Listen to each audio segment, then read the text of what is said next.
जय श्री कृष्णा दोस्तों, आपका हमारे चैनल पे हार्दिक स्वागत है। आज हम पितृ पक्ष की पौराणिक कथा का श्रवण करते हैं, लेकिन इसके पहले आप हमारे वीडियो को लाइक करके सब्सक्राइब करना बिल्कुल ना भूलें। जोगे भोगे दो भाई की कहानी। जोगे तथा भोगे दो भाई थे, दोनों अलग अलग रहते थे। जोगी धनी था और भोगे निर्धन। दोनों में परस्पर बड़ा प्रेम था। जोगे की पत्नी को धन का अभिमान था, किंतु भोगे की पत्नी बहुत ही सरल और हृदय की थी।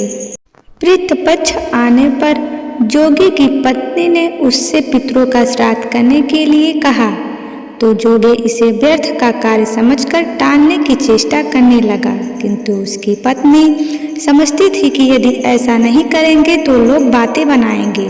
फिर उसे अपने मायके वालों का दावत पर बुलाने और अपनी शान दिखाने का यह उचित अवसर लगा।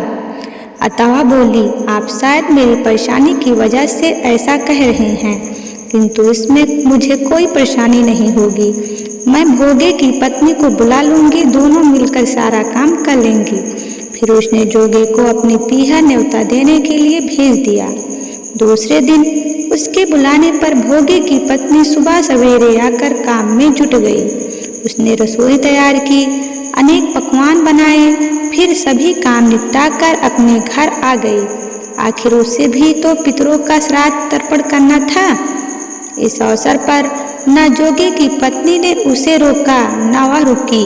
शीघ्र ही दोपहर हो गई। पितृभूमि पर उतरे। जोगी भोगे के पितर पहले जोगे के यहाँ गए तो क्या देखते हैं कि उसके ससुराल वाले वहाँ भोजन पर जुटे हुए हैं। निराश होकर वे भोगे के यहाँ गए। वह क्या था, मात्र पितरों के नाम पर अगियारी दे रही थी। पितरों से चख चाटी और भूखे ही नदी के तट पर जा पहुँचे। थोड़ी देर में सारे पितर इकट्ठे हो गए और अपने अपने यहाँ के श्राद्धों की बड़ाई करने लगे। जोगे भोगे के पितरों ने भी अपनी आम बीती सुनाई। फिर वे सोचने लगे, अगर भोगे समर्थ होता तो शायद उन्हें भूखा ना रहना पड़ता, मगर भोगे के घर में 2 जून की रोटी भी खाने को नहीं थी। यही सब सोचकर उन्हें भोगे पर दया आ गई। अचानक वे नाच नाच कर गाने लगे, भोगे के घर धन हो जावे, भोगे के घर धन हो जाए। साझ होने को हुई। भोगे के बच्चों को कुछ भी खाने को नहीं मिला था। उन्होंने माँ से कहा, भूख लगी है। तब उन्हें टालने की गरज से भोगे की पत्नी ने कहा, जाओ, आंगन में हौदी अवधि रखी है, उसे जाकर खोल लो और तुम कुछ मिल बांट कर खा लेना। बच्चे वहां पहुंचे तो क्या देखते हैं कि हौदी मोहरों से भरी पड़ी है। वे दौड़े दौड़े माँ के पास पहुंचे और उसे सारी बातें बताईं। आंगन में आकर भोगे की पत्नी ने यह सब कुछ देखा तो वह भी हैरान रह गई। इस प्रकार भोगे भी धनी हो गया, मगर धन पाकर वह घमंडी नहीं हुआ। दूसरे साल का पितृपक्ष आया। श्राद्ध के दिन भोगे की पत्नी ने 56 प्रकार के व्यंजन बनाए। ब्राह्मणों को बुलाकर श्राद्ध किया, भोजन कराया, दक्षिणा दी। जेठ जेठानी को सोने चांदी के बर्तनों में भोजन कराया।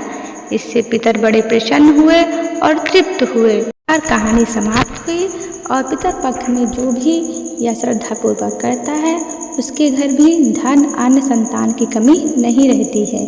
फिर फ्रेंड्स, हमारा छोटा सा वीडियो आपको अच्छा लगा हो तो हमारे वीडियो को लाइक ज़रूर करें और यह कहानी ज़्यादा से ज़्यादा शेयर करें, ताकि दूसरे लोग भी यह कहानी सुनकर शिक्षा मिले कि वो भी श्राद्ध पक्ष में अपने पितरों को अच्छी तरह से तर्पण करें।